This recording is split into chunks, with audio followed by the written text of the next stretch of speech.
Dadperfectrevenge. My daughter-in-law called and said, "Your son agreed that my parents are moving into your lake house. If you have a problem with it, sell the place and come back to town."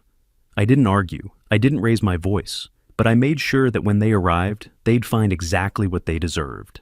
I'm Howard Miller, 58 years old, and I'd worked construction for 32 years to buy that place. Every overtime hour, every weekend job, every lunch eaten from a cooler on a job site, while other guys went to restaurants. All of it went toward one goal, a retirement home on Lake Vermilion, where I could finally hear myself think. The closing papers were spread across the attorney's desk like a promise finally kept. Helen Martinez, the real estate lawyer, watched me sign each document carefully. "Congratulations, Mr. Miller. You're now the owner of one of the nicest properties on Lake Vermilion, $185,000. Every penny I'd saved during decades of 60-hour weeks, skipped vacations, and brown bag, lunches, all of it converted into a 3-bedroom cabin with a dock, a boathouse, and 2 acres of pine forest." I shook her hand and collected the keys. They felt solid in my palm, substantial. The drive north from Duluth took 2 hours on roads that grew progressively narrower and more beautiful. Highway became county road. County road became gravel. Cell service dropped from 4 bars to 2 to 1 flickering signal. I stopped at a bait shop that also sold groceries and picked up coffee, eggs, bread, and butter. The woman at the register asked if I was visiting. "Living," I said. She smiled like I'd passed some kind of test. "You'll love it up here. Quiet as a church." The final mile wound through forest so dense the afternoon sun came through in scattered coins of light. When the lake appeared through the trees, I pulled over and cut the engine. A great blue heron stood motionless at the water's edge. As I watched, it struck the surface and came up with a fish glinting silver in its beak. I sat there for 5 minutes, just breathing. No jackhammers, no car alarms, no shouting from the apartment upstairs. Just wind in the pines and water lapping against the shore. The cabin exceeded the photos. Cedar logs weathered to silver. Stone fireplace climbing the north wall. Wide windows facing the lake. 3 bedrooms seemed excessive for a man alone, but the extra space felt like luxury after decades in cramped city apartments. I unpacked methodically, the way I'd approached every project in my career. Tools arranged on the pegboard in the garage, hammer, wrenches, socket set, each in its designated position, books organized on the built-in shelves, coffee maker positioned on the kitchen counter where morning light would reach it first. By sunset, everything was in place. I made coffee too late in the day, not caring, and carried it to the Adirondack chair on the dock. A family of loons had appeared, their calls echoing across the water like questions and answers. I called my son Bradley. "Dad." His voice came through warm despite the weak signal. "Did you close on the place?" "Sitting on my dock right now watching loons." "That's fantastic. You earned this. 32 years, Dad. You earned every square foot." Something loosened in my chest. Bradley understood. He'd watched me work through his childhood, miss baseball games, fall asleep at the dinner table. He knew what this place represented. "How's everything at home?" I asked. Good. Busy. Patricia's parents have been staying with us while they look for a place. It's been crowded." "How much longer?" "Supposed to be another month, but you know how these things go." We talked for another 10 minutes. His job at the factory, my plans for dock repairs, safe subjects. When we hung up, I watched the last light fade from the sky and felt something I hadn't experienced in years. Peace. The phone rang the next evening. I was on the dock again, coffee in hand, watching the sunset paint the water. Orange and gold. The caller ID showed Patricia's number. "Hello, Patricia?" "Howard." My daughter-in-law's voice had the clipped tone she used when she wanted something. I'd learned that tone over the 6 years she'd been married to Bradley. "I need to discuss something with you. My parents can't stay in our house anymore. It's too small, and they need somewhere to live. Bradley and I talked about it, and we think the best solution is for them to stay at your lake house for a few months." I set down my coffee very carefully. "I'm sorry?" "It's perfect, really. You have 3 bedrooms. They need somewhere quiet to stay. And honestly, Howard, you're one person rattling around in all that space. It makes sense." "Patricia, I just bought this place yesterday. I haven't even—" "My parents are stressed. My father has health issues. They need peaceful surroundings. And that cabin is sitting there empty most of the time anyway." "It's not empty. I live here." "You know what I mean." Impatience sharpened her words. "You don't need 3 bedrooms. This is about family helping family. There it was. That phrase I'd heard too many times. Family helping family, which somehow always meant me helping everyone else. Did Bradley agree to this? Bradley understands that sometimes we have to make sacrifices, unlike some people. I looked out at the lake, at the loons gliding across the darkening water. 24 hours. I'd had exactly 24 hours of peace. When are they planning to arrive? Friday. I'll text you their flight information. You can pick them up in Duluth. She paused. And Howard, don't make this difficult. My parents are good people. They deserve a nice place to stay. If you have a problem with it, sell the cabin and come back to town, where you can be useful. The line went dead. I sat there as darkness fell over the lake, listening to the loons call back and forth. My hands weren't shaking. They wanted to, but I wouldn't let them. 32 years I'd been the accommodating one, the one who said yes when he meant no, the one who swallowed resentment to keep the peace. Not this time. I went inside and sat at the kitchen table with a legal pad and a mechanical pencil, the same tools I'd used for decades of project planning. But this time, I wasn't designing a building. I was designing something else entirely. Morning found me still at the table, surrounded by notes and diagrams. I'd slept 2 hours, maybe 3, but my mind was clear. The first call I made was to the Lake Vermilion Township office. I just purchased property on Anchor Point Road, I told the clerk. I want to understand the regulations around guest occupancy. She explained the township rules patiently. I took detailed notes. When she mentioned the requirement for property owners to register any occupants staying longer than 30 days, I asked her to repeat the exact wording. It's a liability and safety measure. We need to know who's on the properties in case of emergency. Makes perfect sense. Thank you. Next, I called my insurance agent. Jack, I need to discuss the policy on my new lake house, specifically the liability coverage and any exclusions related to unregistered occupants. Jack walked me through the details. My policy covered me as the sole resident. Any additional occupants required notification and potential premium adjustment. Unauthorized long-term guests could void my coverage entirely. Why do you ask? Jack said. You planning on having people stay with you? Just being thorough. You know me. That I do. 30 years of policies, never a single claim. You're the most careful man I know. Tuesday, I drove to town and visited the hardware store. The owner helped me find what I needed. Wildlife cameras, I explained. I want to monitor the deer activity near my property. Smart thinking. Lots of folks use these for security too. Motion activated, night vision, sends pictures right to your phone. I bought 3 cameras and a motion activated security light for the driveway. Total cost, $412. I paid cash and got a receipt. Wednesday, I installed the cameras myself. One covering the driveway approach, hidden in the branches of a pine tree. One facing the front door, mounted under the eave of the garage. One pointing at the dock and boathouse. I tested each one, checked the cellular connectivity, adjusted angles until the coverage was complete. Thursday, I made one more trip to town, this time to the office of Thompson & Associates, the only law firm in the area. Carol Peterson was younger than I expected, maybe 40. With the direct manner of someone who'd grown up in this part of the country. I explained my situation without emotion, presenting facts. So your daughter-in-law informed you that her parents are arriving Friday to stay in your home. You never agreed to this arrangement. That's correct, and I want to know my legal options. Mr. Miller, you have every legal right to refuse entry to anyone. You choose. This is your property. You have no obligation to house your son's in-laws. What if they arrive anyway? If they refuse to leave after you've clearly asked them to, that's trespassing. You can call the sheriff. I hired her on the spot. $2,000 retainer, which I paid by check.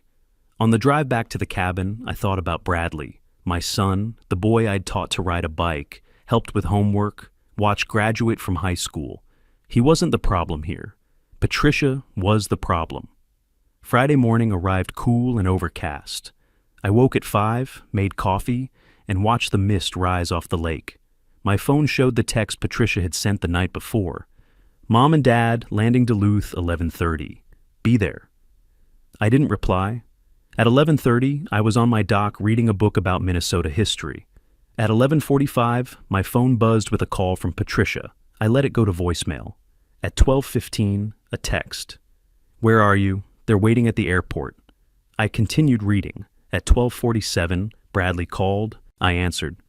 Dad, what's going on? Patricia's parents are stranded at the Duluth airport. She said you were supposed to pick them up.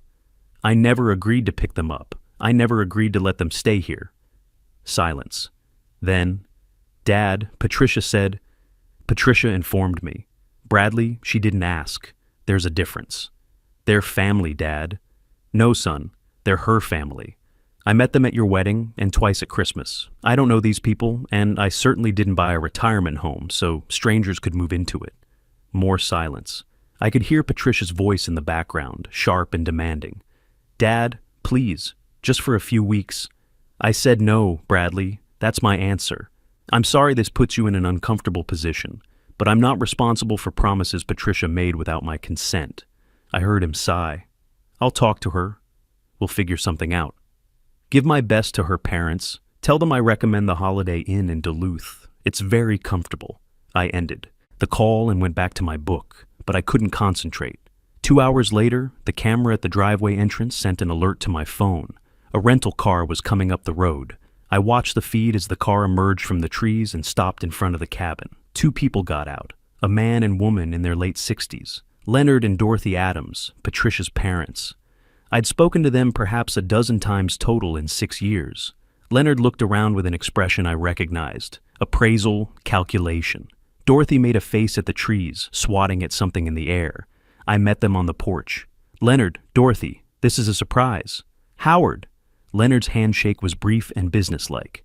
Patricia said you'd be here. Sorry about the miscommunication at the airport. We rented a car. There was no miscommunication. I never agreed to pick you up, and I never agreed to have you stay here. Dorothy's face went tight. Excuse me? Patricia said, Patricia doesn't own this. Property? I do. And I'm telling you that you're not staying here. Leonard stepped forward, his voice shifting to a tone I'd heard before.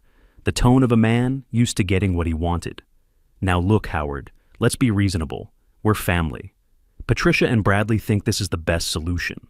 And frankly, you're one person in a 3-bedroom house. It's selfish to refuse. I'm selfish. I let the words sit there. I worked 32 years for this place. I ate lunch at my desk while my colleagues went to restaurants. I missed my son's baseball games. I earned this house with decades of sacrifice. And you're calling me selfish for not handing it over to people I barely know. We're not asking for a handout, Dorothy said. We're family. You're strangers who happen to be related to my daughter-in-law. That's not the same thing. Leonard's face reddened. This is ridiculous. Patricia said you'd be difficult, but I didn't believe her. And yet, here we are. I crossed my arms. There's a very nice resort about 40 minutes from here. I recommend it. Now, please leave my property. We're not leaving, Leonard said. We drove 3 hours from Duluth. We're tired, and we have just as much right to be here as you do. No, you don't. I own this property. You don't. And if you refuse to leave, I'll call the sheriff and have you removed for trespassing. Dorothy grabbed Leonard's arm. Let's just go. We'll call Patricia. She'll sort this out. They retreated to their rental car, still arguing with each other. I watched them drive away, then went inside and reviewed the camera footage. Every moment recorded, every word captured. The phone started ringing within the hour. First Patricia, furious. I let it go to voicemail, then Bradley, pleading. I let that one go too. Then Patricia again, leaving a message that was more threat than conversation. You're going to regret this, Howard. You think you can just humiliate my parents and there won't be consequences? We'll see about that. I saved the message. That weekend, Bradley came up alone. He looked exhausted when he got out of his car.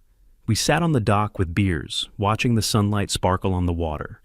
Patricia wants me to convince you to let her parents stay here, he said finally. That's why she let me come alone. She thinks I can talk you into it. And what do you want, Bradley?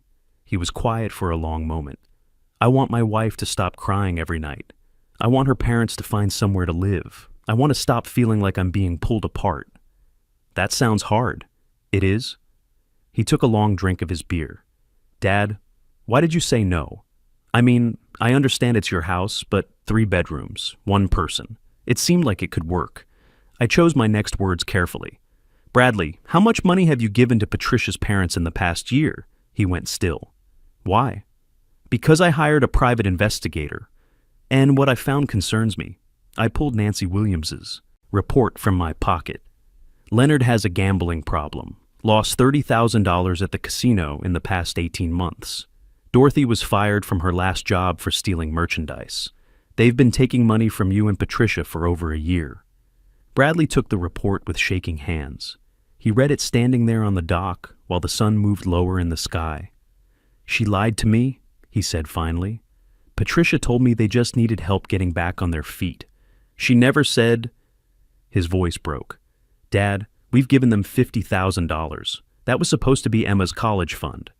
I know, son, but now you know the truth. What you do with it is up to you. He stayed through Sunday. We didn't talk about Patricia or her parents. We fished, cooked steaks on the grill, watched the loons, simple things, father and son things. When he left Sunday evening, he hugged me for a long time. Thank you for telling me the truth. I love you, son. Whatever happens, remember that. Patricia's retaliation began 10 days later. The first sign was a letter from the Minnesota Department of Human Services. Someone had filed a vulnerable adult report alleging that I was living in unsafe conditions and showing signs of cognitive decline. I called Carol Peterson immediately. This is a common tactic, she said. Family members sometimes weaponize social services to pressure elderly relatives. Stay calm, Howard. You're clearly competent, and your home is obviously well maintained. This will go nowhere. The social worker arrived 2 days later. Linda Anderson was professional and polite. I gave her a tour of the cabin, showed her my organized files, made coffee, and answered her questions clearly.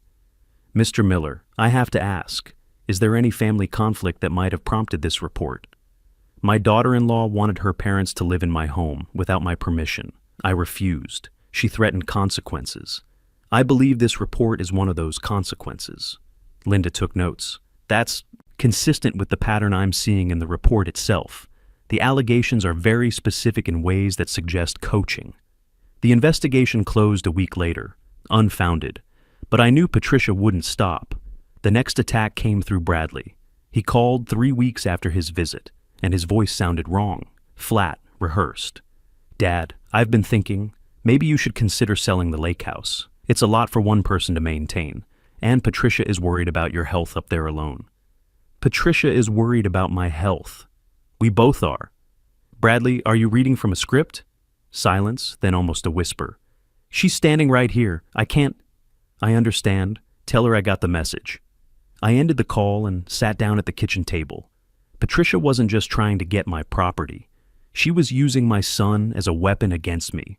The next morning, I called Nancy Williams again. I need more information about my daughter-in-law, financial situation, employment history, anything you can find. The report arrived a week later.